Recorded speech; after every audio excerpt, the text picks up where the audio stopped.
BFM Business. Intégral Placement, pépites et pipeaux. Il ne souhaite lui aussi, comme nous, que votre réussite vous aide à surfer les valeurs à fort potentiel en bourse. Il déniche ces valeurs pour nous. Bonjour Eric Lewin. Bonjour. Rédacteur en chef des publications Agora. Cette semaine, vous recommandez à nos téléspectateurs, à nos auditeurs en quête de bonnes idées boursières, le titre Atari. Vous êtes à l'achat, Eric. Oui, alors un petit historique quand même, création il y a 40 ans, dépôt de bilan en 2013, plus personne ne croyait au dossier. Et pourtant, il y a eu une très belle restructuration, 35 millions de dettes en 2013, maintenant il y a moins d'1 million d'euros de dettes. La société était largement déficitaire à cette époque. Sur l'exercice 2016-2017, chiffre d'affaires en hausse de 29% à 15 millions d'euros, résultat opérationnel courant en hausse de 36% à 1,9 million d'euros. Ils sont réorganisés en 5 lignes d'activité, jeux vidéo, casino en ligne, objets connectés, production multimédia et activité de licence avec le lancement dans les prochains mois de l'Atari Box, qui va permettre au groupe de faire son grand retour sur le marché des consoles. Alors, ce qu'il y a d'intéressant quand même dans ce petit dossier, c'est d'abord que le capital est extrêmement atomisé. On a à peu près, on va dire 75% de flottants. C'est une petite capitalisation de 85 millions d'euros. Et ce qui est intéressant, c'est qu'il y a un report déficitaire de 1,30 € par action, alors que l'action vaut 0,37 centimes.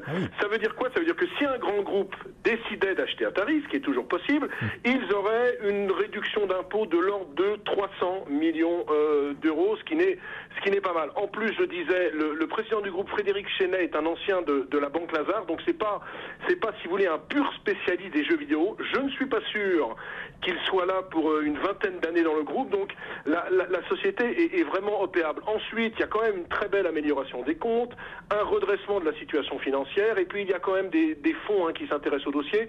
Il y a par exemple la financière Arbevel, que vous invitez souvent, messieurs, sur vos plateaux, qui a plus de 6% du capital. C'est vrai, spécialiste de ces small et mid, et dont les performances financières Arbevel sont plutôt parmi les meilleures. Donc en effet, quand ils choisissent une valeur, généralement, ils se trompent assez rarement. Ils sont à 6% dans le capital. Donc moi, j'ai l'impression que si on regarde la restructuration de la dette, le redressement de la société, l'opéabilité, le report fiscal, je crois qu'il y a encore à gagner. Alors c'est vrai qu'il y a 3 ans, ça valait 12 centimes, ça vaut 36 centimes. C'est une penny stock, donc ça va un peu, excusez-moi l'expression, dans tous les sens. Mais moi, mon sentiment, c'est qu'on peut aller à 50 centimes d'euros.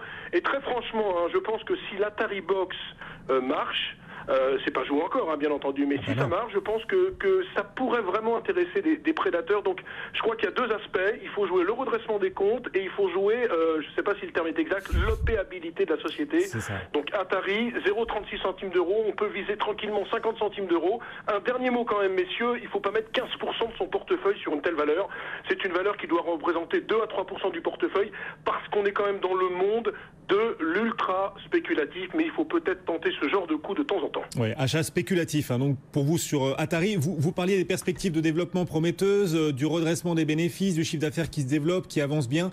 Justement, les comptes sont sains quand on investit dans un groupe comme celui-là. Oui, on peut avoir confiance d'un point de vue de dette sur les marges, etc. Tout cela fonctionne de mieux en mieux chez Atari. Écoutez, c'est quand même restructuré. Il y a 4 ans, il y avait 35 millions de dettes, comme je le disais. Maintenant, il y a moins d'1 million d'euros. Donc, il n'y a plus de problème financier. Maintenant, le seul problème qui peut exister, c'est le problème opérationnel. C'est-à-dire, par exemple, si l'Atari Box ne marche pas ou si leurs autres activités ont du mal, le groupe peut facilement rebasculer dans le rouge. Parce que c'est des métiers qui sont quand même fragiles et c'est une société qui est fragile.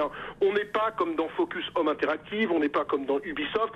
C'est un dossier fragile. Mais moi, j'ai l'impression que le redressement va continuer. Et c'est pour ça donc que je le recommande ce matin. Et justement, pour bien savoir dans quel univers évolue Atari, qui sont ses principaux concurrents, qui défie Atari aujourd'hui? Écoutez, c'est des très gros du secteur. Ça peut être de l'Ubisoft, ça peut être de l'Electronic Arts, ça peut être du Focus Home Interactive. C'est des gros éditeurs de jeux du secteur. Eux, ils sont encore un nain, mais un nain qui pourrait devenir un grand avec un adossement. Franchement, je crois pas que le groupe puisse sur les 10 ans se développer tout seul. Ça m'étonnerait parce qu'il faut dépenser quand même beaucoup d'argent quand on est dans ce secteur. Et c'est pas évident quand même parce que là, on est quand même en restructuration. Mais c'est vraiment, mon cher Guillaume, un coup à jouer. Et vous visez donc 50 centimes d'euros sur cette valeur qui cote à 37 en ce moment. Merci Eric pour ce conseil à l'achat spéculatif. Donc Eric Lewin, le rédacteur en chef des publications Agora. Bonne journée.